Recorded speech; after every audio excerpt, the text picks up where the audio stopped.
Ito yung sinasabi niya, hindi sa mga hindi nakakita. Ayan. Ayan. Ano? Diba? Tara, boss. I came from the mud. There's dirt on my hands. Tutuloy ko na ito mga tol ha. Interesado lang ako ha. Mamaya tayo mag-horror. Diba? Kung gaano kaganda ang tingin ng tao sa dito kay Coco Martin sa Batang Quiapo na tinutulungan yung mga ganito na ma-expose yung mga wala ng career na artista, binubuhay yung mga career nila. Ang ganda eh. Tapos ako mismo coming from a different industry, gaganunin nyo ako? Makikita ko yung tunay ninyong kulay? Di ba? Hindi po sa nagbubuhat ng bangko, hindi po sa ako po'y nagpapa-VIP. Pero po sa boxing industry po, special po ang trato na nakukuha po natin. Di ba? Pero kami man po sa boxing industry, if we invite someone outside of our industry to be our guest, di ba, that will contribute to our show, to our production, we will treat them with utmost respect. And, di ba, syempre, ano yan, makakatanggap yan ng hindi man special treatment, kundi treatment na nakarapat, tama? Yan yung sinasabi ko, sorry. Yung gas nga, kulang pa, pang gas. Yan yung sinasabi ko sa inyo kanina, sa showbiz, may leveling. Di ba, pag extra ka, gaganti ka, tapos, yung isang tao, ako, may extra. Dahil extra yon, masama ang ugali ko sa kanila. Parang gano'n na. Parang masama ugali ko sa kanila extra. Ngayon, pag medyo sikat ka, pantay tayo, medyo laylo yung ugali ko sa'yo. Pero pag sikat ka, ay sobrang bait ko. O, nakikita nyo na yung level na sinasabi ko. Hindi ba pwede na pagka yung ugali mo is base sa lahat, pinakamataas tsaka pinakamababa, dapat kung talagang yung ugali mo is maganda, level lahat. Iba tingin, pantay-pantay yung tingin mo dapat. Diba? Treatment na nakarapat, tama? Yung gas nga, kulang pa. Request to, sino nag-request ito? Na-intriga tuloy ako. Naglalay ba ako ng horror eh. Ang gas, kulang pa yung yung TF, tapos babastusin nyo pa ako? Di ba? Nilayasan ko kayo. O maghanap kayo ng... Tama, ay puta! O kaya ikaw magiging announcer dyan. Idol. Kung ito ay Silver Boys to, di ba? Kung ito ay lumayas dahil ginanon siya, idol to, tang ina. Oo, idol to kung ganto. Okay, ginanon ako. Kinuha ko, niready ko kagad yung mga gamit ko. Tama! Di ba? They thought na magmamakaw ako, please keep me, I want to be seen on TV. Hindi ako ganun, men. Tama, ang galing nito. Di ba? I have better things to do than that. Di ba? Tsaka meron siyang sa sarili niya. 'Di ba? Pag binamaliit siya, tama 'yun, alis siya doon. Tama 'yun. Mas marami akong bagay na ginagawa, mas marami akong bagay na pinagkakitaan, nakikita ko ng way bigger than that. 'Di ba? Dito sa boxing. Kaya sa Batang Quiapo ba marami pa yung mga vlogger na doon pa? Wala na, no? Yung iba wala na, no? Nakakahiya naman, Dre. 'Di ba? Ngayon? Ano kayo? Talk of the town kayo ng boxing.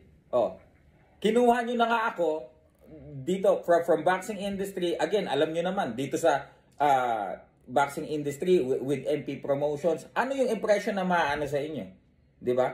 Kayo, kung isa sa inyo, imbitahan namin sa mga event namin, bastusin namin, ano yung impression na makukuha nyo sa ano namin? Sa organization namin? Tama? Hindi mo din pwedeng sabihin na hindi ko kasi kilala eh. Kasi, kung ano man yung ugali mo sa tao na hindi mo kilala, yun ang tunay mong ugali. Of course, pag kilala mo, syempre magbabalat kayo ka. Galing. Yun yung sinabi ko kanina, mas maganda lang yung delivery niya. Ay, ano pala yan? Ganito yan. Syempre, ang pangit ng delivery ko eh. Magkocontrol ako. Hindi ko ipapakita ang aking tunay na kulay. Diba? Pero kapag hindi mo kilala at kung ganunin mo lang, diba? Yun nagpapakita ng tunay na kulay mo. Diba?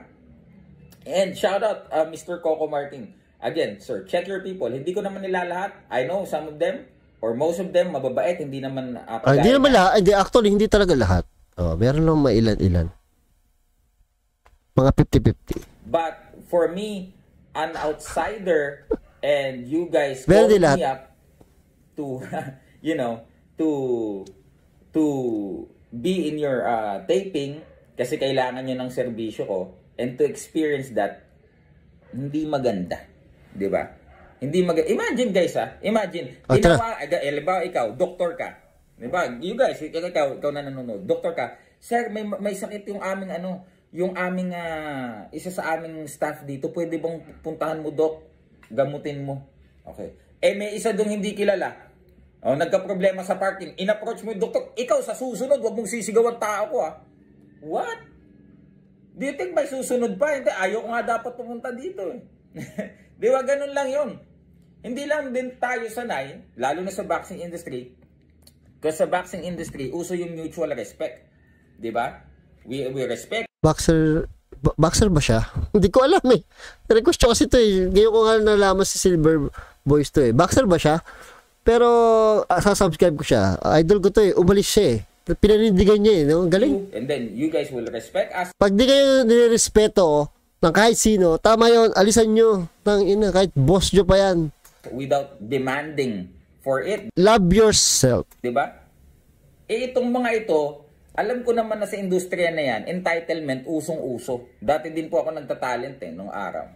Usong-uso yun, from the director, and then pababa ng pababa. Pag mas mababa ka, mumura-murahin ka, para bang binili ang pagkatao mo. Ay, tama. Hindi po tama yun. Hindi tama talaga. Paano kami ng mga labas sa industriya na yan? Gaganunin mo kami? I just, put him on his place. Ng Inglesan na, hindi na nakariba, hindi na nakasatsat. Ayan na yung ginawa niya. Ganon-ganon na lang yung ginawa niya. Diba? So, yun lang mga idol. Sa mga nag-PM po sa akin. Pero tama yun, no? Hindi ko talaga gusto, lalo sa mga extra, hindi maganda, hindi ganun kaganda ang trato nila, promise, sa pagkain. Sa pagkain, okay yung pagkain, pero iba kasi yung pagkain nila. Yung sa mga pagtatambayan, iba talaga eh, walang talaga meron yung iba talaga nasa lupa na yung mga misa yung mga damit nila mga kumot nila yun na yung nilalatag sa lupa para meron silang pwesto. Pag umulan hindi nila alam kung saan sila pupunta, wala silang sariling tent. Kawawa, promise. Actually naranasan ko yan, nag-extra din ako dati. Ng mga talents na nakadama ng ganyan na hindi na lang nagsalita, kinimkim na lang yung galit para sa inyo ito, di ba? Tama, ako din eh. Kaya ramdam ko to. Martin, more power dyan sa Batang Quiapo mo. Just check your people. Ang lalaki kasi ng ulo. Magagawa eh. Ganun talaga. Ito yung sinasabi niya, hindi siya mga hindi nakakita. Ayan. Ayan. Ano? Diba? Actually, may video to, binura daw niya. Sayang, hindi natin nakita yung video. Sayang. Para sa mga may hilig sa kape katulad ko, na nakakalimang tasang kape sa isang araw, mahigit pa, kailangan natin ang healthy kape. Yung organic. Ito ang sigurado ako sa inyo na napaka-healthy. Ito ang sigurado nakakapagpa-sexy dahil walang halong chemical. Yung mga instant coffee, yung mga 3-in-1, may mga halong chemical na yan. Matataas ang acid yan. Ito, natural na natural. At pag sinabi natin natural, siguradong healthy yan. So, ito ay beans, ginrind, siguradong fresh na fresh. Malapit ako sa Batangas, kaya ako na mismo humanap ng kape doon, nang talagang tinikman ko lahat, at itong kape na to ang nagustuhan ko, kaya recommend sa inyo to. Unang araw pa lang kita nyo na ang daming kaagad bumili, at sigurado ako marami pang repeat order na mangyayari. Kaya kung gusto nyo na umorder nito, i-click nyo lang yung yellow basket dyan sa baba.